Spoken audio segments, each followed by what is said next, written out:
नमस्कार प्यारे विद्यार्थियों, कैसे हो? कैसा रहा आज का पेपर? कमेंट करके बताइए मुझे आज का पेपर कैसा था। आज हम बात करेंगे सेकेंडरी एग्जामिनेशन 2024 माध्यमिक परीक्षा 2024 गणित विषय की। गणित का पेपर वैसे आज बहुत इजी और शानदार पेपर था। तैयारी करने वाले बच्चे इसमें काफ़ी मार्क्स बना सकते हैं। तो आइए देखते हैं कि क्या रहेगी इसकी आज के पेपर के आंसर की। बच्चों, जो पहला क्वेश्चन था वो आपके दे रखा है, दो संख्याओं का महत्तम समापवर्त्य, दो संख्याओं का महत्तम समापवर्तक 27 और लघुत्तम समापवर्त्य 162 है। यदि एक संख्या 54 है और दूसरी संख्या हमें ज्ञात करनी है तो इसका सही आंसर हो जाएगा 81। इसमें आप a इंटू बी बराबर HCF इंटू LCM वाला फॉर्मूला लगा के देख सकते हैं। सेकंड ऑप्शन क्वेश्चन था, बहुपद x square minus 2x minus 8 के शून्यांक है, तो इसके शून्यांक हो जाएंगे माइनस का 2 और 4 यानी सही ऑप्शन। तीसरा क्वेश्चन है, यदि पहली संख्या x का 2 गुना दूसरी संख्या y के 7 गुने से 7 कम है। पहली संख्या का x हो गया 2x, दूसरी संख्या के 7 गुने यानी 7y से 5 कम है तो -5 कर दो, तो इसका सही आंसर हो जाएगा 10। इसके बाद क्वेश्चन नंबर 4 है, यदि समांतर श्रेणी का प्रथम पद 2 और सार्वंतर 3 है तो इसका nवां पद होगा। nवां पद का सूत्र होता है an बराबर a plus n minus 1 into D. इसमें a बराबर 2 रखोगे, n की जगह n ही रखोगे, -1 और d का मान 3 रख के इसे सोल्व करोगे तो इसका सही आंसर हो जाएगा 3n माइनस 1 यानी ब ऑप्शन। पांचवा में लिखा है कि 3 के प्रथम 15 गुणजों का योगफल है तो वो है 45। छठा में आपको एक समकोण त्रिभुज दे रखा है और पूछा गया है कि समकोण त्रिभुज में 90 डिग्री का कौन सा कोण है। देखो, इसमें जो बराबर के सामने भुजा दे रखी है PR² यानी ये कर्ण होता है, ठीक है ना। एक भुजा का वर्ग है वो अगर अन्य दो भुजाओं के वर्गों के योग के बराबर होता है तो उसमें पाइथागोरस प्रमेय लगता है। तो यहाँ पर अगर P और R हो गया तो यहाँ पर 90 डिग्री का कोण हो जाएगा Q। अगला प्रश्न में पूछा है कि 0,3 की x अक्ष से दूरी है, x अक्ष से दूरी पूछे तो y निर्देशांक बताना है, तो इसका आंसर हो जाएगा 3। अगला प्रश्न आपको दे रखा है क्वेश्चन नंबर 8, लिखा है 2 sin 45 cos 45 का मान होगा, तो 2 इंटू साइन 45 का मान 1/√2 और cos 45 का मान 1/√2, तो 2 इंटू 1/√2 को √2 से गुणा किया, 2 से 2 कट गया, तो इसका जो राइट आंसर है वो हो जाएगा 10 यानी +1। किसी वृक्ष की छाया उसकी ऊंचाई की 1/√3 गुनी है तो सूर्य का उन्नयन कोण ज्ञात करो। देखो, पहले हम इसका चित्र बनाते हैं। किसी वृक्ष की छाया उसकी ऊंचाई की 1/√3 गुनी है, यानी अगर ऊंचाई को हम h मान ले तो छाया है वो हो जाएगी 1/√3 h। उन्नयन कोण पूछा तो सूत्र लगाएंगे tan थीटा, जिसका लंब है h और आधार हो जाएगा h/√3। √3 ऊपर आ जाएगा और √3 ऊपर आ जाएगा तो यह हो जाएगा tan थीटा बराबर √3 और tan में √3 मान होता है 60 का, तो सही आंसर हो जाएगा ब। 10वां में लिखा है किसी वृत्त के व्यास के सिरों पर खींची गई स्पर्श रेखाएं परस्पर समांतर होती है। व्यास के ऊपर खींची गई स्पर्श रेखाएं क्या होती है? समांतर। 11वें में दिया एक वृत्त की परिधि 176 सेमी है तो उसकी त्रिज्या ज्ञात करो। तो वृत्त की परिधि का सूत्र होता है 2πr बराबर में लिखो 176 और यहाँ से r का मान आ जाएगा 28। इसके बाद में हम चलते हैं क्वेश्चन नंबर 12, लिखा है गोले का आयतन 3 पाई घन सेमी है तो उसकी त्रिज्या होगी। गोले का आयतन का सूत्र क्या होता है? 4/3 पाई r³ बराबर में आपको दे रखा है 36 पाई। यहाँ से पाई से पाई तो देखो सूत्र होता है 4/3 पाई r³ बराबर में दे रखा है 36 पाई। पाई से पाई कैंसिल हो गया, इसका पक्षांतरण करेंगे तो क्या हो जाएगा? r³ बराबर 36 इंटू में आ गया 3 और बटा में चला गया 4। 4 का भाग 36 में कितनी बार गया? 9 बार। तो आर क्यू बराबर हो गया 27 और 27 के घनमूल कितने हो जाते हैं 3। तो प्यारे बच्चों इसका आंसर क्या हो जाएगा 3 सेंटीमीटर, यानी कौन सा ऑप्शन सही हो जाएगा ए इसका सही आंसर हो जाएगा। आगे दे रखा है प्रथम 11 पूर्ण संख्याओं का माध्य। देखो पूर्ण संख्या 0 से शुरू होती है, 0 1 2 3 4, यानी हमें 11 संख्या लेनी है तो आखिरी संख्या हो जाएगी 10 से। जब इन सबको जोड़ेंगे तो टोटल अंकों का योग हो गया टोटल अंकों का योग कितना हो जाएगा 55 और 11 संख्याओं का भाग, कुल संख्या 11 है तो 11 का भाग लगा दो, तो 11 का भाग 55 में कितनी बार गया 5 बार। तो इसका सही आंसर क्या हो जाएगा ब। बंटन का बहुलक है प्यारे बच्चों, इसमें सबसे ज़्यादा बार 3 आया है तो इसका बहुलक ब हो जाएगा 3। पी की प्रायिकता 0.95 है और ई नहीं की प्रायिकता पूछी है तो इसे 1.00 में से घटाएंगे तो इसका आंसर हो जाएगा द 0.95। दूसरा प्रश्न है निम्नलिखित प्रश्नों के रिक्त स्थानों की पूर्ति कीजिए। एक समांतर श्रेणी दे रखी है और इसका 11वां पद पूछा है। किसी एपी का 11वां पद होता है a प्लस 10d। यहाँ से a और d का मान रखोगे तो यहाँ से पहले रिक्त स्थान का आंसर आ जाएगा 22। Cos square 60 minus sine square 60 है। कोस 60 का मान होता है 1/2 का स्क्वायर और साइन 60 का मान होता है √3/2 का स्क्वायर। जब इसको सोल्व करेंगे तो इसका आंसर आएगा -1/2। तो दूसरे रिक्त स्थान के अंदर हो जाएगा -1/2। एक वर्त का क्षेत्रफल देकर आपको इसकी त्रिज्या पूछिए। वर्त का क्षेत्रफल होता है πr² बराबर 154 और यहाँ से r का मान आ जाएगा 7 सेमी।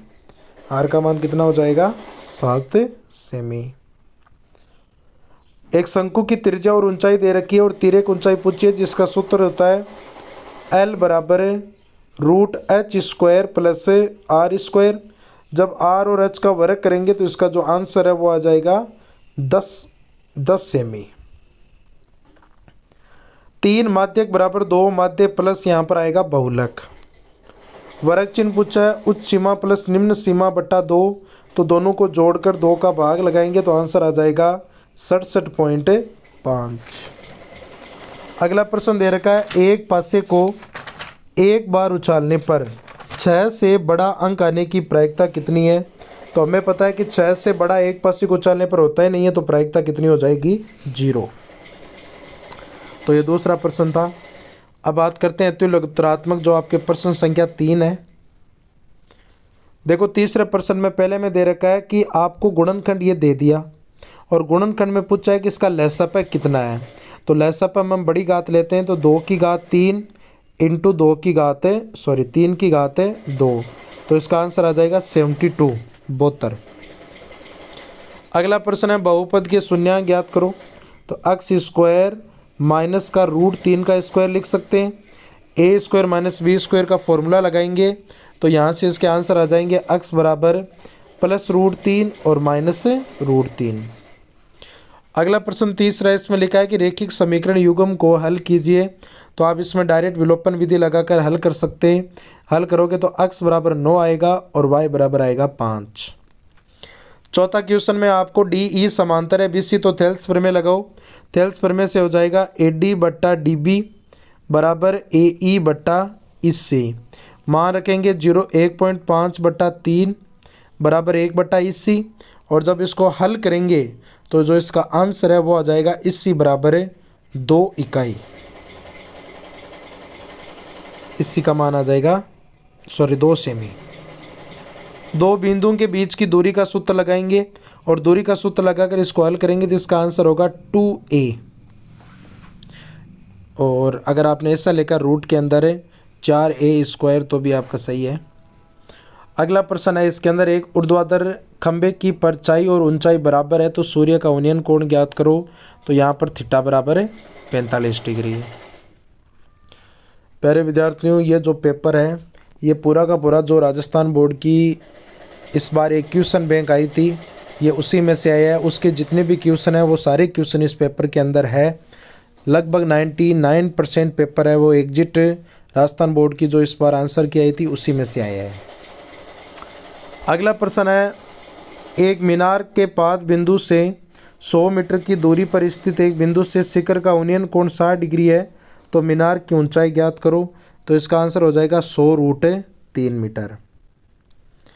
एक वृत्त की त्रिज्या 7 सेमी है और केंद्र पर कोण थीटा बराबर 60 डिग्री है, तो चाप की लंबाई ज्ञात करो। आर बराबर 7 है, थीटा बराबर 60 डिग्री है और चाप की लंबाई का सूत्र होता है पाई आर थीटा बटा 180। जब इसको सोल्व करेंगे तो इसका आंसर आ जाएगा 22/3 सेंटीमीटर। अगला प्रश्न आपको दे रखा है, एक घन का संपूर्ण पृष्ठीय क्षेत्रफल 1014 वर्ग मीटर है, तो घन की भुजा ज्ञात करो। घन का संपूर्ण पृष्ठीय क्षेत्रफल का सूत्र होता है 6 × भुजा स्क्वायर, बराबर में हम लिखेंगे 1014। यहाँ से आ जाएगा भुजा स्क्वायर बराबर 1014 में बट्टा में भेज दो 6, तो भुजा स्क्वायर बराबर आ जाएगा 169। तो यहाँ से भुजा का मान आ जाएगा 13, तो इसका आंसर क्या हो जाएगा 13 मीटर। 7 सेमी त्रिज्या वाले गोले का पृष्ठीय क्षेत्रफल ज्ञात करो। 7 सेमी त्रिज्या वाले गोले का पृष्ठीय क्षेत्रफल हमें क्या करना है, ज्ञात करना है। तो गोले के पृष्ठीय क्षेत्रफल का सूत्र होता है 4 पाई आर स्क्वायर। आर का मान 7 रखेंगे, तो यहाँ से जो क्वेश्चन नंबर 10 है उसका आंसर आ जाएगा आपके 616 सेमी स्क्वायर। तो ये खंड ए के प्रश्न थे जो एकदम आसान प्रश्न आए, काफ़ी बच्चे इसके अंदर पूरे में से पूरे नंबर कर सकते हैं। अब चलते हैं सेक्शन बी में। इसका जो पहला क्वेश्चन है वो दे रखा है, सिद्ध कीजिए कि √5 एक अपरिमेय संख्या है। ये एकदम हर स्कूल के अंदर बच्चों को रटाया जाता है क्योंकि बोर्ड का ये बहुत पसंदीदा क्वेश्चन है, तो उम्मीद करता हूँ कि सब बच्चों का ये सही होगा। अगला प्रश्न है, बहुपद 2x² - x - 6 के शून्यांक है, तो इसके अंदर आप गुणनखंड अगर लगाइए तो 2x² माइनस का 4x और प्लस का 3x और माइनस का 6, ये टुकड़े हो गए। दो के जोड़े बनाकर अगर आपने इसको हल किया है तो इसका आंसर हो जाएगा x बराबर 2 और x बराबर दूसरा है -3/2, यानी इसका जो आंसर है 5वें का वो दोनों शून्यांक है x बराबर 2 और x बराबर -3/2। नेक्स्ट क्वेश्चन है, दो संख्याओं का अंतर 26 है। यदि एक संख्या दूसरी संख्या की 3 गुनी है तो वो संख्याएं ज्ञात कीजिए। दो संख्याओं का अंतर 26 है तो x - y बराबर 26 समीकरण 1 हो गई। और आगे लिखा है कि एक संख्या दूसरी संख्या की 3 गुनी है तो x बराबर हो जाएगा 3y। अब x की जगह 3y रख के इसको हल करेंगे।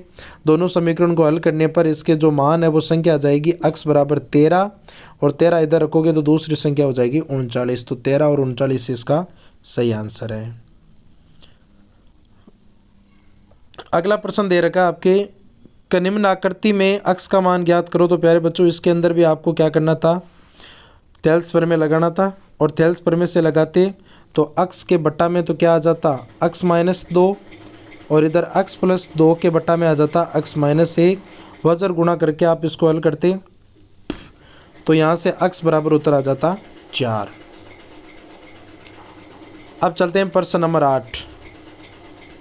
क्वेश्चन नंबर 8 के अंदर आपको दे रखा है कि x, 3 और 5, 7 के बीच की दूरी 5 इकाई है, तो x का मान ज्ञात करो। तो देखो इसके अंदर दूरी का सूत्र लगाते √x2 - x1 का स्क्वायर यानी 5 - x², y2 - y1 का स्क्वायर यानी 7 - 3 का स्क्वायर, बराबर में दे रखा है 5। रूट उधर भेज दे, स्क्वायर में हो जाता तो 5 - x का स्क्वायर, 7 में से 3 घटाया 4 का स्क्वायर और बराबर में हो गया 5 का स्क्वायर।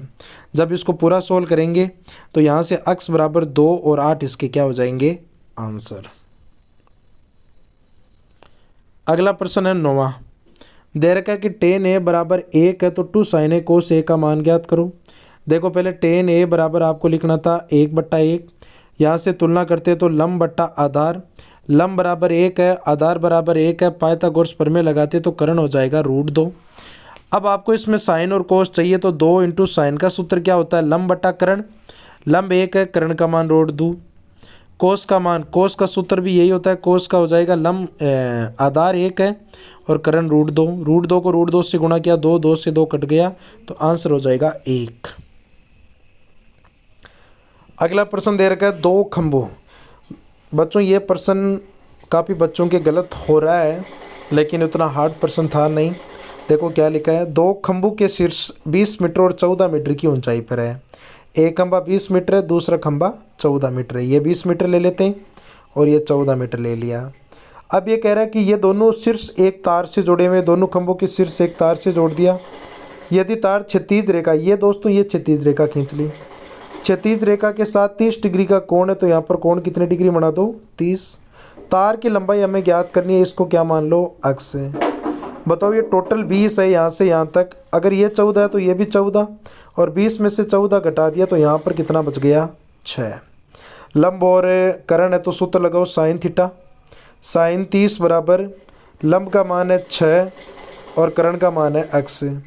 साइन 30 का मान कितना होता है, 1/2, तो 6/x वज्र गुणा करोगे तो 6 दूनी 12 मीटर, इसका क्या हो जाएगा, आंसर हो जाएगा।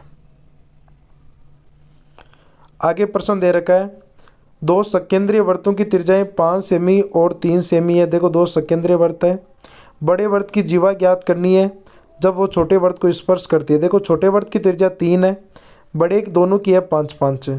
अब एक बार इसमें पाइथागोरस प्रमेय लगा लो, एक बार इसमें लगा लो, तो 4 इधर 4 इधर, तो कुल जीवा की लंबाई कितनी हो जाएगी, 8 सेमी। अगला प्रश्न है, 12 सेमी त्रिज्या वाले वृत्त के चाप का केंद्र पर 60 डिग्री का कोण है, तो चाप द्वारा बना त्रिज्याखंड का कोण होगा। r बराबर 21 सेमी है और थीटा बराबर 60 डिग्री है। त्रिज्याखंड के क्षेत्रफल का सूत्र होता है पाई आर स्क्वायर थीटा बटा 360।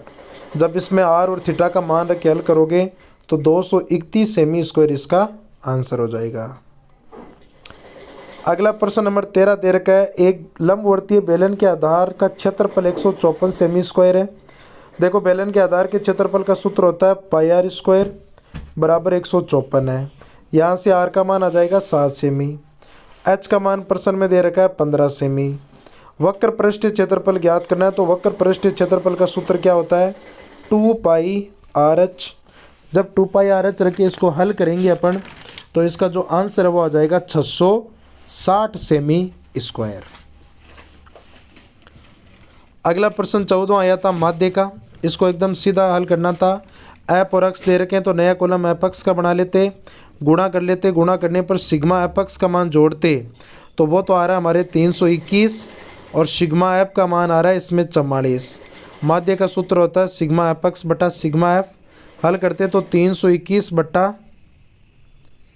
44, और जब इसको हल करते तो हल करने पर आंसर आ जाते 7.29। आगे चलते हैं। 15 क्वेश्चन आया था, एक बच्चे के पास ऐसा पासा है जिसके 6 पलकों पर निम्नलिखित अक्षर अंकित है। अब ये कह रहा है कि बताओ ए प्राप्त करने की प्रायिकता कितनी है, तो ए 2 बार आया तो 2/6, डी 1 बार आया तो 1/6। 16वां क्वेश्चन लिखा है कि 10 और 250 के बीच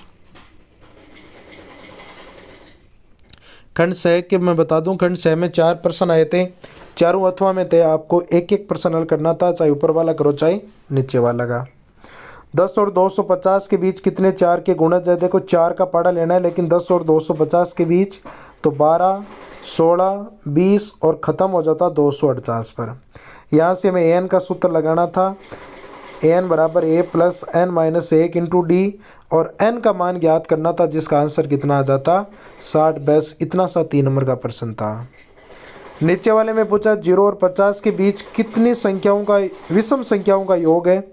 विषम संख्या होती है 1, 3, 5 और अंतिम थी गुण 50। यहाँ से पहले आप n निकाल लेते जिसका मान आता 25, और फिर एस एन का सूत्र लगाते तो यहाँ से एस एन बराबर आ जाता 625। 17वां में लिखा है कि एक समांतर चतुर्भुज है। देखो समांतर चतुर्भुज आपको दे रखा है जिसके शीर्ष दे रखे हैं ए, बी, सी और डी।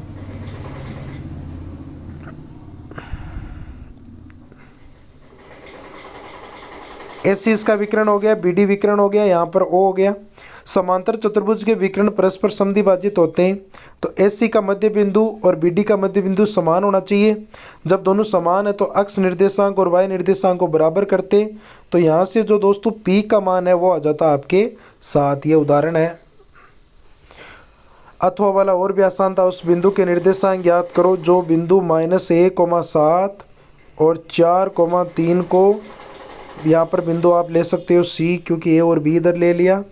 2:3 में विभाजित करता है। अंतर विभाजन के सूत्र लगाओ। x बराबर m1 x2 plus m2 x1 बटा m1 प्लस m2 और y बराबर m1 y2 plus m2 y1 बटा m1 प्लस y2। तो यहाँ से इसका आंसर आ जाता है x बराबर 1 और y बराबर 3। 18वां सिद्ध करना था। एक वर्त के परिगत समांतर चतुर्भुज समचतुर्भुज होता है। तो एक वर्त बना लेते, उसके परिगत चतुर्भुज बनाना था जिसका नाम था ए बी सी और डी। यहाँ पर दे देते पी क्यू आर और एस। फिर वही लिखना था ए पी बराबर है ए एस, बी पी बराबर है बी क्यू। ये पूरी समीकरणों को चारों जोड़ते तो A B plus C D बराबर आया होगा B C plus A D. फिर इसमें दे रखा है कि समांतर चतुर्भुज है तो ए बी और डी सी बराबर होना चाहिए। तो जहाँ पर ए बी है वहाँ पर अगर आप सी डी लिखोगे तो सी डी कितना हो गया 2 सी डी, और इधर हो जाएगा आपके 2 बी सी। 2 से 2 कट गए तो सी डी बराबर बी सी करके चारों भुजाएं बराबर करते तो समचतुर्भुज होता। नीचे वाला लिखा है कि किसी सिद्ध कीजिए कि वर्त के परिगत बने चतुर्भुज के आमने सामने की भुजाएं वर्त पर संपूरक कोण अंतरित करती है। तो ये भी प्रश्न इसी प्रकार था, लेकिन यहाँ पर देखो आमने सामने की भुजाएं संपूरक कोण बनाती है। तो इसमें आपको मिलाकर ये जो कोणिक नंबर वाले देना था 1 2 3 4 5 6 7 8 ये प्रश्न था वो। 19वां प्रश्न में आपको माध्यक पूछा था और 8वां में पूछा था के का मान। तो अगर आपने माध्यक किया है तो माध्यक का सही आंसर है 24.2 और अगर आपने के का मान निकाला है तो के का मान आया है 5। अब चलते हैं खंड द, जिसमें 3 प्रश्न आए थे वो 4 अंक के थे। समकोण त्रिभुज की ऊंचाई उसके आधार से 7 सेमी कम है। आधार x लेते, ऊंचाई x माइनस 7 लेते और ये 13 लेते। पाइथागोरस प्रमेय लगा के इसको हल करते तो x का मान आ जाता है इसके अंदर 12 और ऊंचाई यानी ऊंचाई आ जाती 12 माइनस 7 बोले तो 5 सेमी। अगर नीचे वाला क्या है, ऐसे दो क्रमांक धनात्मक पूर्णांक ज्ञात करो जिनके वर्गों का योग 365 है। तो इसके अंदर क्रमांक धनात्मक पूर्णांक ले लेते x और x प्लस 1 और वर्गों का योग है तो इनका वर्ग करके दोनों का प्लस करके बराबर में लिखते 365। समीकरण बनाकर इसको हल कर लेते तो इसका जो आंसर है वो आ जाता हमारे पास 13 और 14। सिद्ध करने वाले प्रश्न दोनों आसान थे। पहला प्रश्न अगर आपने हल किया तो कोसेक थीटा को लिख सकते हैं 1/sin थीटा और कोट थीटा को लिख सकते हैं कोस थीटा बटा साइन थीटा। इसके ऊपर घात 2 लगा दो। फिर लघुत्तम लेते, लघुत्तम आ जाता साइन थीटा तो 1 माइनस कोस थीटा और ऊपर घात 2 लगा दो। अलग अलग करोगे तो 1 माइनस कोस थीटा का होल स्क्वायर है ना, इसको 2 बार लिख दो। बटा में साइन स्क्वायर थीटा को लिख सकते हैं 1 माइनस कोस स्क्वायर थीटा। यहाँ सर्व समीका लगाते नीचे तो 1 माइनस वाला कट जाता तो इसका आंसर आ जाता 1 प्लस कोस थीटा बटा 1 माइनस कोस थीटा। अगर आपने नीचे वाला प्रश्न किया है तो भी इसमें जैसे देखो ये LHS है, कोसेक थीटा को लिखेंगे 1/sin थीटा, साइन थीटा है जैसा का जैसा। उसके बाद में सेक को लिखेंगे 1/कोस थीटा, कोस थीटा है जैसा का जैसा। उसके बाद में टेन थीटा को लिखेंगे साइन थीटा बटा कोस थीटा और कोस थीटा है जैसा का जैसा। फिर लघुत्तम लेकर इसको हल करते तो इसका आंसर 1 आ जाता। 22वां प्रश्न में अगर आपने कल्पित वाला किया है 17.5 मानकर तो इसका जो कल्पित माध्य है वो आएगा 16.64। इसका कल्पित माध्य रहेगा 16.64। ठीक है। और अगर आपने बहुलक किया है तो बहुलक उदाहरण है ये काफ़ी बार बोर्ड में आ चुका है जिसका आंसर है 3.285। तो ये था आज का पेपर। उम्मीद करता हूँ कि आज के पेपर के अंदर काफ़ी बच्चे के 100 में से 100 नंबर आ रहे होंगे और एक शानदार पेपर रहा होगा। इसी के साथ आपके परिणाम के लिए बेस्ट ऑफ लक। मैथ का पेपर आपका शानदार हो।